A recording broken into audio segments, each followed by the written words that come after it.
Hello everyone, welcome to the study concept. MPPSC की GK की MCQ series में आपका फिर से स्वागत है।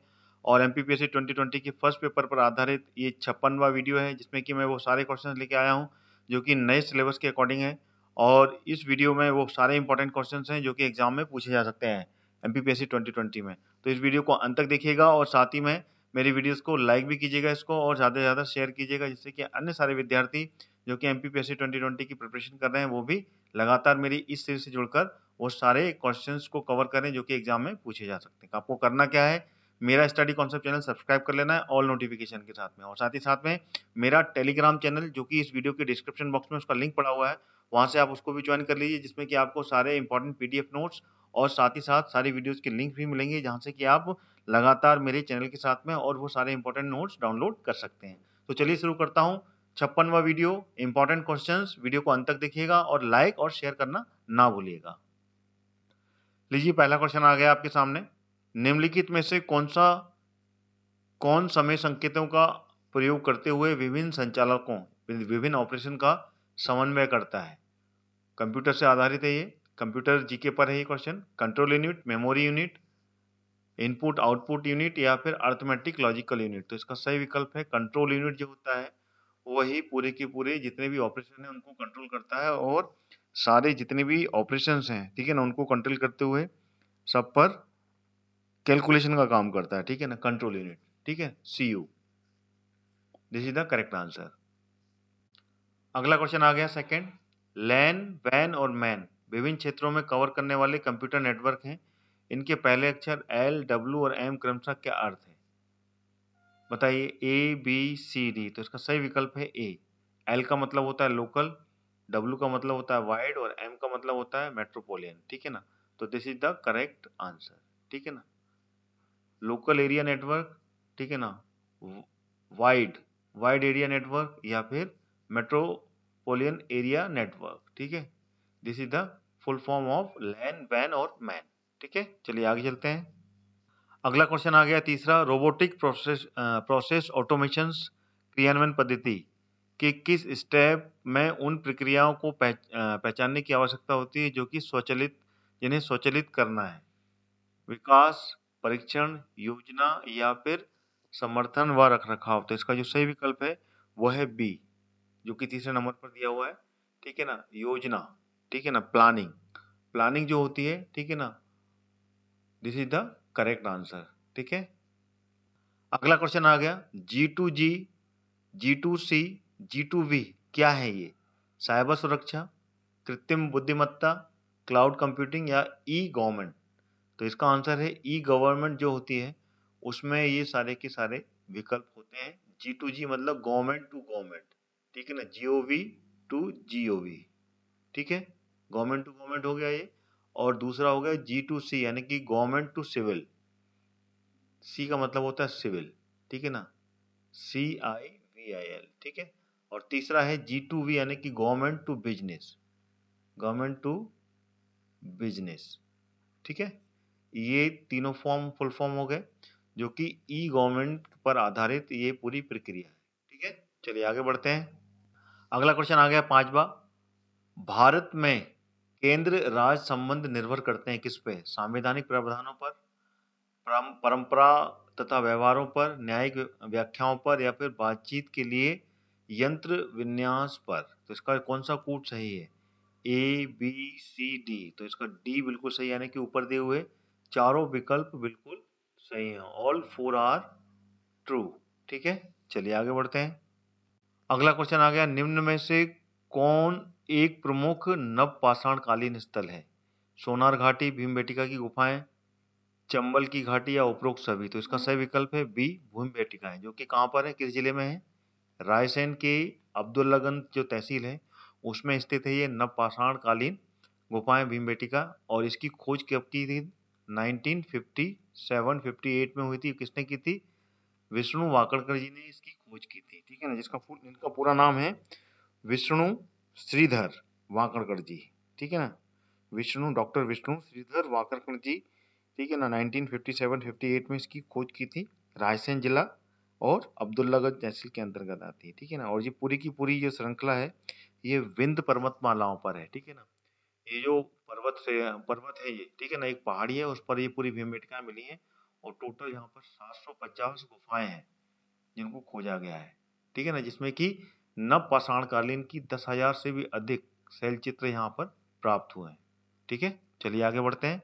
अगला क्वेश्चन आ गया 7वां, निम्न में से किसके नाम पर बुंदेलखंड का नाम जेजाग भुक्ति पड़ा था? जय शक्ति, नेपाल, जेजाग या कोई नहीं? तो इसका ए ऑप्शन सही है।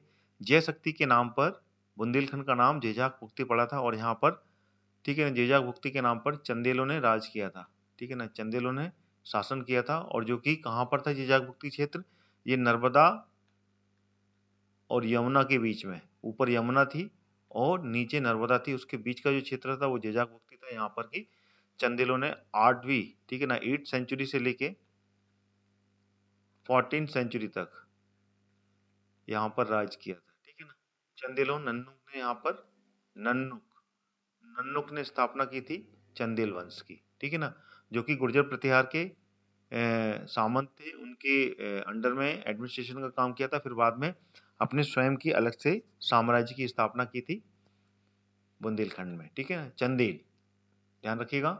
चलिए आगे बढ़ते हैं।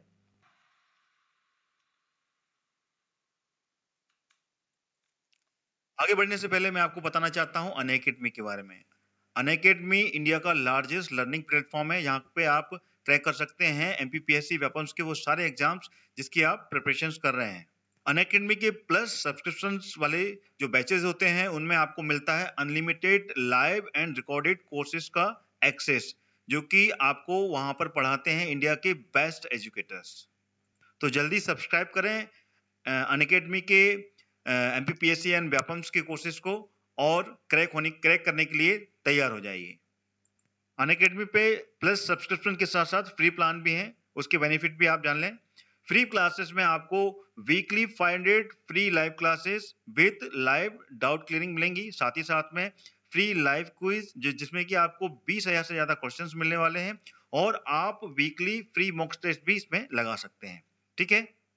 प्लस सब्सक्रिप्शन के लिए सिर्फ कुछ ही दिन शेष रह गए हैं जिसमें कि आपको 10% का डिस्काउंट मिलने वाला है, तो जल्दी कीजिए। मेरा कोड जो कि हरदयाल कुशवाहा है उसको यूज करते हुए आप प्लस सब्सक्रिप्शन का जो बैचेज हैं या फिर जो भी कोर्सेज हैं उस पर आप सब्सक्राइब कीजिए और सीधे 10% का डिस्काउंट आपको मेरा कोड हरदयाल कुशवाहा यूज करते हुए आपको मिलेगा।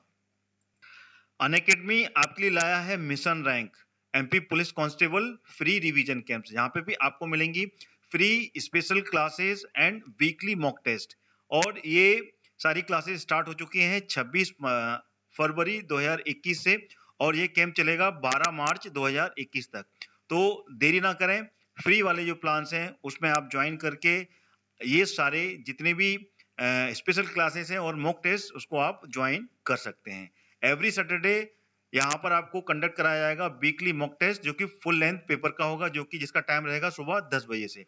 एवरी संडे आपको dual educators energy strategy sessions classes जिसमें कि आपको पूरा डिस्कशन मिलेगा प्रीवियस ईयर्स के क्वेश्चंस का, जो कि आपको लेंगे रूप सिंह जी, गौरव शर्मा, कपिल कांत शर्मा जी और लोकेश खावले जी। आइए अब जान लेते हैं फ्री सब्सक्रिप्शन कैसे लेना है, आपको कैसे अनलॉक करना है फ्री सब्सक्रिप्शन को। सबसे पहले तो आपको अनअकैडमी का जो ऐप है आपके मोबाइल पर आपको डाउनलोड करना है। देन उसके बाद में एमपीपीएससी एंड व्यापम्स जो गोल है वो आपको गोल सेलेक्ट करते हुए मेरा रेफरल कोड जो कि Hardayal Kushwaha red capital letter में लिखा हुआ है उसका यूज करते हुए आप फ्री प्लान को अनलॉक कर सकते हैं। आइए आप जान लेते हैं प्लस बैचेस की जो फीचर्स हैं उसके बारे में। देखिए प्लस बैचेस के जो फीचर्स हैं उसमें आपको आपके जो फेवरेट एजुकेटर्स हैं उससे आपको पढ़ने का मौका मिलेगा, साथ ही साथ में आपको जितने भी एग्जाम्स हैं, ठीक है ना, उन सारे एग्जाम्स की यहाँ पर प्रिपरेशन करने का कंप्लीट मौका मिलने वाला है। आपके मन में जो भी डाउट चल रहे हैं पर्टिकुलर टॉपिक पर वो सारे डाउट यहाँ पर क्लियर होंगे हर सेशन में और साथ ही साथ में पूरा सिलेबस यहाँ पर कवर कराया जाएगा और आपको फ्री टेस्ट सीरीज का पूरा एक्सेस मिलेगा और वीकली फ्री मॉक टेस्ट भी यहाँ पर कंडक्ट कराए जाएंगे। और भी बहुत सारे फीचर्स आपको मिलेंगे जैसे कि वीकली मेगा क्विज भी यहाँ पे कंडक्ट होंगी, साथ में आपके डाउट क्लियरिंग पर्टिकुलर जो टॉप एजुकेटर्स हैं उनसे आप कनेक्ट करके डाउट क्लियर कर सकते हैं और सारे के सारे यहाँ पर जो भी नोट्स हैं वो भी आप डाउनलोड कर सकते हैं आपके प्लस सब्सक्रिप्शन बैचेस से। आइए जान लेते हैं फ्री वर्सेस प्लस में क्या डिफरेंस है। देखिए, फ्री में आपको लिमिटेड सिलेबस मिलेगा, वहीं आपको प्लस जो बैच होंगे उसमें आपको कंप्लीट सिलेबस मिलने वाला है। और यहाँ पर फ्री में आपको जो प्रैक्टिस टेस्ट हैं वो लिमिटेड मिलेंगे, लेकिन यहाँ पर प्रैक्टिस टेस्ट जो मिलेंगे वो अनलिमिटेड मिलने वाले हैं प्लस प्लान में। और फ्री में आपको जो पीडीएफ और नोट्स हैं वो लिमिटेड रहते हैं, और यहाँ पर जो प्लस बैचेस होते हैं वहां पर आपको अनलिमिटेड पीडीएफ और नोट्स एक्सेस करने का पूरा मौका मिलता है। वहीं पे फ्री प्लान में आपको जो डाउट क्लियरिंग सेशन होते हैं टॉप एजुकेटर्स के, वो लिमिटेड होते हैं, और यहाँ पर आपको टॉप एजुकेटर्स जो कि प्लस प्लान है रेगुलर आपके डाउट क्लियर करते हैं हर सेशन में। अनअकैडमी अब आपके लिए लाया है लक्ष्य एमपीपीएससी 2020, जिसमें कि आपको एमपीपीएससी के फाउंडेशन कोर्स और प्रीलिम्स व मेंस के आंसर राइटिंग की प्रैक्टिस कराई जाएगी, वो भी हिंदी में। अच्छा, ये बैच स्टार्ट हो चुका है 5 मार्च से, तो अभी भी देरी नहीं हुई है, इस बैच को भी आप ज्वाइन कर सकते हैं। और मेरा रेफरल कोड जो कि हरदयाल कुशवाहा कैपिटल लेटर में लिखा हुआ है, उसको यूज करते हुए आप 10% का कोर्सेज में प्लस कोर्सेज में डिस्काउंट पा सकते हैं। तो जल्दी कीजिए और अपने लक्ष्य की तैयारी पूरी कीजिए।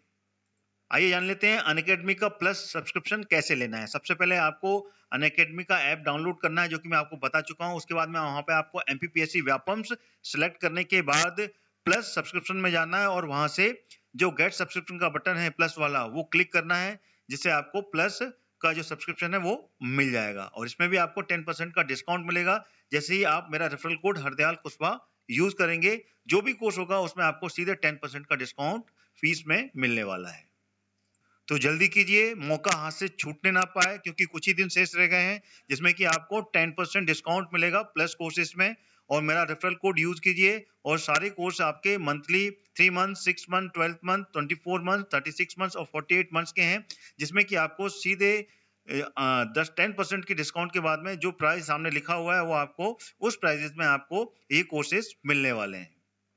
तो जल्दी ही डाउनलोड कीजिए अनअकैडमी का ऐप और क्रैक करने के लिए तैयार हो जाइए एमपीपीएससी व्यापम के सारे एग्जाम्स के लिए। अगला क्वेश्चन आ गया आपके सामने। निम्नलिखित में से कौन सा लोकगीत पांडवों की कथा का वर्णन से संबंधित है? आल्हा गायन, पंडवानी गायन, काया खोज गीत या फिर विरह गायन? तो इसका सही विकल्प है पंडवानी। जो गायन होता है ये पांडवों की और महाभारत की जो लोक कथा है, ठीक है ना, उसका वर्णन करता है इसमें, और ये उसी पर आधारित है पूरा का पूरा। ठीक है, this is the correct answer. ठीक है, अगला क्वेश्चन आ गया। भारतीय संविधान की किस अनुच्छेद में राज्य भाषाएं और भाषाएं अपनाने की प्रक्रिया है? 343, 344, 345 या 346? तो इसका सही विकल्प है वो है सी, आर्टिकल 345 के तहत। ठीक है ना, संविधान का जो आर्टिकल 345 है, ठीक है ना, उस अनुच्छेद के अनुसार राजभाषा और भाषाएं इसको अपनाने की प्रक्रिया इसमें बताई गई है। ठीक है, ये याद रखिएगा। अगले क्वेश्चन की ओर चलते हैं। अगला क्वेश्चन आ गया। निम्न में से किस राजवंश को एल साम्राज्य भी कहा जाता है? करूस, कार्दमक वंश, चंद्रवंश या फिर सतवाहन वंश? तो इसका जो सही विकल्प है वो है सी, चंद्रवंश। चंद्रवंश को, ठीक है ना, एल साम्राज्य भी कहा जाता है। और ये जो चंद्रवंश नाम पड़ा वो कैसे पड़ा, और इसको एल साम्राज्य क्यों कहा जाता है? वो इसलिए कहा जाता है क्योंकि मनु बेवस जो है, ठीक है ना, थोड़ा सा इतिहास भी बता देता हूं मैं आपको। मनु बेवस की पुत्री थी कौन? एला।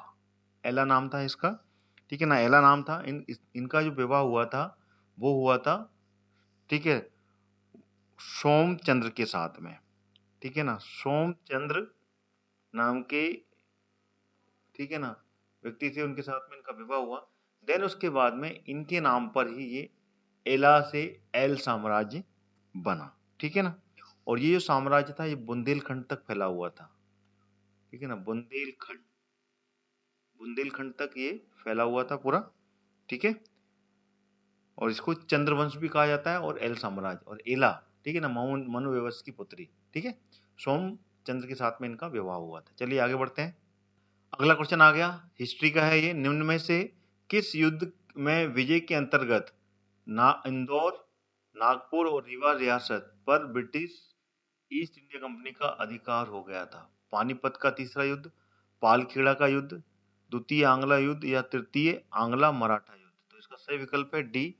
तृतीय आंग्ला जो मराठा युद्ध था, इसके बाद में इंदौर, नागपुर और रीवा रियासत पर अधिकार कर लिया था ब्रिटिश ईस्ट इंडिया कंपनी ने। और ये कब हुआ था? ये हुआ था 1817 से लेके 1818, पूरे साल भर, वर्ष भर तक चला था ये। और इसमें ब्रिटिश ईस्ट इंडिया कंपनी जीती थी, ठीक है ना। और इस समय के जो गवर्नर जनरल थे वो कौन थे? इनकी रिप्रेजेंटेशन में ये युद्ध लड़ा था वो थे लॉर्ड हेस्टिंग, ठीक है ना, याद रखिएगा, क्योंकि ये सब बहुत इंपॉर्टेंट है। यही पूछा जाएगा कि किसके गवर्नर जनरल के प्रतिनिधित्व में कौन सा युद्ध लड़ा गया था। लॉर्ड हेस्टिंग के समय में, हेस्टिंग बोलते हैं, लॉर्ड हेस्टिंग इस समय गवर्नर जनरल रहे, और इन्होंने ही ये तृतीय आंग्ला युद्ध, जो कि आखिरी आंग्ला मराठा युद्ध था, ठीक है ना, जिसमें कि हार हुई थी मराठाओं की, ठीक है। This is the correct fact. चलिए आगे बढ़ते हैं। अगला क्वेश्चन आ गया, ग्वालियर अभिलेख का जो संबंध है वो किस वंश के शासक से है? राष्ट्रकूट, गुर्जर प्रतिहार वंश, चंदेल वंश या फिर परमार वंश? तो इसका आंसर है बी, गुर्जर प्रतिहार जो वंश है उसके बारे में इसमें जानकारी मिलती है ग्वालियर अभिलेख में। और इस अभिलेख से जानकारी मिलती है कि गुर्जर प्रतिहार ने अपने आप को भगवान राम के वंशज के बारे में बताया कि हम भगवान राम के वंशज हैं इसमें, ठीक है ना, उसके बारे में इसमें जानकारी मिलती है, ठीक है। अगला क्वेश्चन आ गया, मध्य प्रदेश जीके पर आधारित है। मध्य प्रदेश में ग्राम स्वराज व्यवस्था कब लागू की गई थी? 26 जनवरी 2000, 26 जनवरी 2001, 26 जनवरी नवंबर 2000 या फिर 26 नवंबर 2001? तो इसका सही विकल्प है बी, 26 जनवरी 2001 को मध्य प्रदेश में ये ग्राम स्वराज व्यवस्था लागू की गई थी। और इसका जो उद्देश्य था वो था ग्राम आधारित जितने भी निर्णय होने वाले हैं, ठीक है ना, जो भी व्यवस्था है उस पर जो भी डिसीजन होगा वो ग्राम सभाओं में ही लिए जाएंगे, ठीक है ना, ग्राम सभाओं में ही सारे निर्णय होंगे, ये इसमें तय किया गया था। और ये व्यवस्था लागू की गई थी मध्य प्रदेश में 26 जनवरी 2001 से, ठीक है। अगला क्वेश्चन आ गया, संसद में एक बार अनुमोदन के बाद राष्ट्रपति आपातकाल कितने समय तक प्रभावी बना रहता है? 6 माह तक, 2 माह तक, 8 माह तक, 10 माह तक या उपरोक्त में से कोई नहीं? तो इसका डी विकल्प सही है, उपरोक्त में से किसी भी समय नहीं होता। इसका जो मैक्सिमम टाइम होता है वो होता है 6 माह, 6 मंथ, ठीक है ना, 6 मंथ का टाइम होता है। और ये आपातकाल का जो समय होता है ये किस आर्टिकल में लिखा गया है? आर्टिकल 352, ठीक है, अनुच्छेद 352 के तहत राष्ट्रपति आपातकाल लागू करता है। और आपातकाल किस समय होता है, क्या उसका कारण होता है?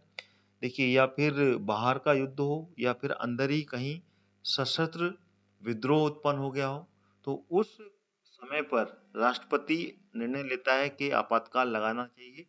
और आपातकाल का जो अनुच्छेद है ये जरूर याद रखना, आर्टिकल 352 के तहत ये आपातकाल लगता है। और इसमें 6 माह का समय होता है, ठीक है ना, 6 माह तक ये प्रवर्त रहता है और बना रहता है, ठीक है ना, एक बार लगने के बाद में। चलिए आगे बढ़ते हैं। अगला क्वेश्चन आ गया, निम्न में से कौन सा बांध नर्मदा नदी पर नहीं है? बरगी, ओमकारेश्वर, इंदिरा सागर या फिर बाण सागर? मध्य प्रदेश जी के पर है ये क्वेश्चन, तो इसका सही उत्तर है बाण सागर। ये बाण सागर बांध नर्मदा पर नहीं है, ये सोन नदी पर बना हुआ है, ठीक है ना। और ये कहाँ पर बना है सोन नदी पर? शहडोल पर, ठीक है ना, शहडोल, शहडोल, शहडोल में देवलोन, देवलोन जो गांव है वहां पर सोन घाटी परियोजना पर ये क्रियान्वित है। और इसकी शुरुआत 2006 में कर दी गई थी और नींव रखी थी 1978 में तत्कालीन प्रधानमंत्री मोरारजी देसाई के द्वारा, ठीक है ना, बाण सागर परियोजना। और उस समय के जो पूर्व प्रधानमंत्री थे अटल बिहारी वाजपेयी, अटल बिहारी वाजपेयी ने इसका उद्घाटन किया था 2006 में, ठीक है ना, ये याद रखिएगा। और बाकी की सब नर्मदा पर है, बरगी नदी पर है ये जो कि सहायक नदी है नर्मदा की, ओमकारेश्वर नर्मदा नदी पर, इंदिरा सागर, ये इंदिरा सागर डैम जो कि खंडवा में है, ओमकारेश्वर ये भी खंडवा में है, ओमकारेश्वर, ठीक है ना। तो all these are from rivers Narmada नदी, ठीक है। तो ये थे कुल 15 क्वेश्चंस जो कि इस वीडियो में मैंने आपके सामने रखे। वीडियो कैसा लगा कमेंट करें, कमेंट करके बताएं एक्सप्लेनेशन आपको कैसा लगा। साथ ही साथ में वीडियो को लाइक बटन जरूर प्रेस करें और साथ में शेयर करें अधिक से अधिक, जिससे कि अन्य सारे विद्यार्थी जो कि एमपीपीएससी 2020 की तैयारी कर रहे हैं वो भी इस वीडियो को देखकर एमपीपीएससी की तैयारी कर पाए, सारे एमसीक्यूज कवर कर सकें। और लगातार देखने के लिए मेरा चैनल स्टडी कॉन्सेप्ट जरूर सब्सक्राइब कर लें, क्योंकि इससे आपको सारे नोटिफिकेशन मिलेंगे और साथ ही साथ में मेरा टेलीग्राम चैनल जिसका कि लिंक आपको इस वीडियो के नीचे मिल जाएगा, वहां से आप क्लिक करके ज्वाइन कर सकते हैं, जिसमें कि आपको सारे इंपॉर्टेंट पीडीएफ नोट्स और सभी वीडियोस के लिंक्स यहाँ पर आपको मिल जाएंगे। तो इसी के साथ मैं ये वीडियो यहीं समाप्त करता हूँ। जय हिंद, जय Bharat and God bless you to all.